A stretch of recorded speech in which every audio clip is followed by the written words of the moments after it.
প্রিয় দর্শক, আমরা বিশ্বকাপের আগে একটি নতুন টিভি চ্যানেল পেতে যাচ্ছি। প্রযুক্তির কল্যাণে আজকাল সবাই ব্লগার অথবা নতুন নতুন চ্যানেল নির্মাতা। আমিও সেরকম একটি সুযোগ নিয়ে নিলাম ঠিক বিশ্বকাপের আগে আপনাদের সামনে বিশ্বকাপ নিয়ে কিছু গল্প বলার জন্য। আমার এই টিভি চ্যানেলের নাম হচ্ছে বিএমডব্লিউ টিভি চ্যানেল। বিএমডব্লিউ সম্বন্ধে আপনারা সবাই কম বেশি অবগত রয়েছেন। কিছুদিন আগে বিএমডব্লিউ নিয়ে বেশ আলাপ আলোচনা হয়েছিল। সেই আলাপের মূল বিষয় ছিল বিএমডব্লিউর আসলে একটি বিজ্ঞাপন। তখন আমিও বিএমডব্লিউ নিয়ে ফেসবুকে লিখেছিলাম, এর মানে হচ্ছে বিজয় মজুমদার ওরফেস। তো এখন বিএমডব্লিউ একটু পাল্টে গেছে, এখন বিএমডব্লিউ মানে হচ্ছে বিজয় মজুমদার ওয়ার্ল্ড কাপ টিভি।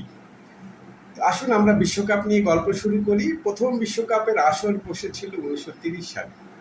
আপনারা জানেন কি, প্রথম বিশ্বকাপ হচ্ছে এমন একটি বিশ্বকাপ যেই বিশ্বকাপে যতগুলো দেশ খেলার কথা বা যতগুলো কোটা ছিল সেই কোটা পূরণ হয়নি।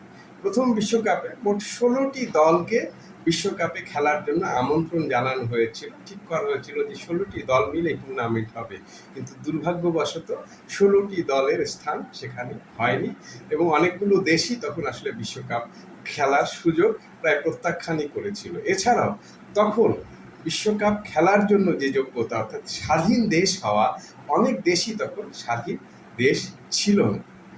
বিশ্বকাপে প্রথম যে দুটি দেশ খেলার সুযোগ পেয়ে হারিয়েছিলেন সে দুটি দেশই হচ্ছে এশিয়া। তার মধ্যে প্রথম দেশটির নাম হচ্ছে জাপান, দ্বিতীয় দেশটির নাম হচ্ছে থাইল্যান্ড। জাপান এবং থাইল্যান্ড দুজনই আসলে বিশ্বকাপে খেলতে রাজি হয়নি। এরা দুজনই নিজেদের নাম প্রত্যাহার করে নিয়েছিল। দ্বিতীয় যে দেশটি বিশ্বকাপে খেলার সুযোগ পেয়েও আসলে হারিয়েছিল সেই দেশটির নাম হচ্ছে মিশর। জাপান এবং থাইল্যান্ড না হয় নিজেদের নাম প্রত্যাহার করে নিয়েছিল, কিন্তু মিশর কেন বিশ্বকাপে খেলেনি বা খেলতে পারেনি বা খেলার সুযোগ হারিয়েছিল সেটি জানলে একটু অবাকই হবে। মূলত সে সময় পানির জাহাজ মানে সামুদ্রিক জাহাজে করে উরুগুয়ে যেতে হতো বা যাওয়ার সুযোগটা তৈরি হয়েছিল। সেই সময় উরুগুয়ে যে জাহাজে করে মিশরের খেলোয়াড়রা উরুগুয়েতে যাওয়ার কথা ছিল, খেলোয়াড়রা নির্দিষ্ট সময় এসে দেখেন যে জাহাজ তখনও বন্দরে এসে ভেড়ে। অপরদিকে জাহাজ এসে দেখে যে খেলোয়াড়রা উক্ত বন্দরে নেই, তারা নিজ নিজ বাড়ি ফিরে গেছে।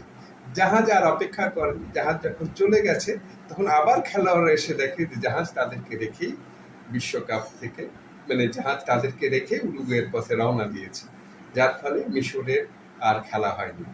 জাপান এবং মিশর পরে সেই সুযোগটি পেয়ে গিয়েছিল, কিন্তু থাইল্যান্ড এখন পর্যন্ত বিশ্বকাপে খেলার আর সুযোগ পায়নি।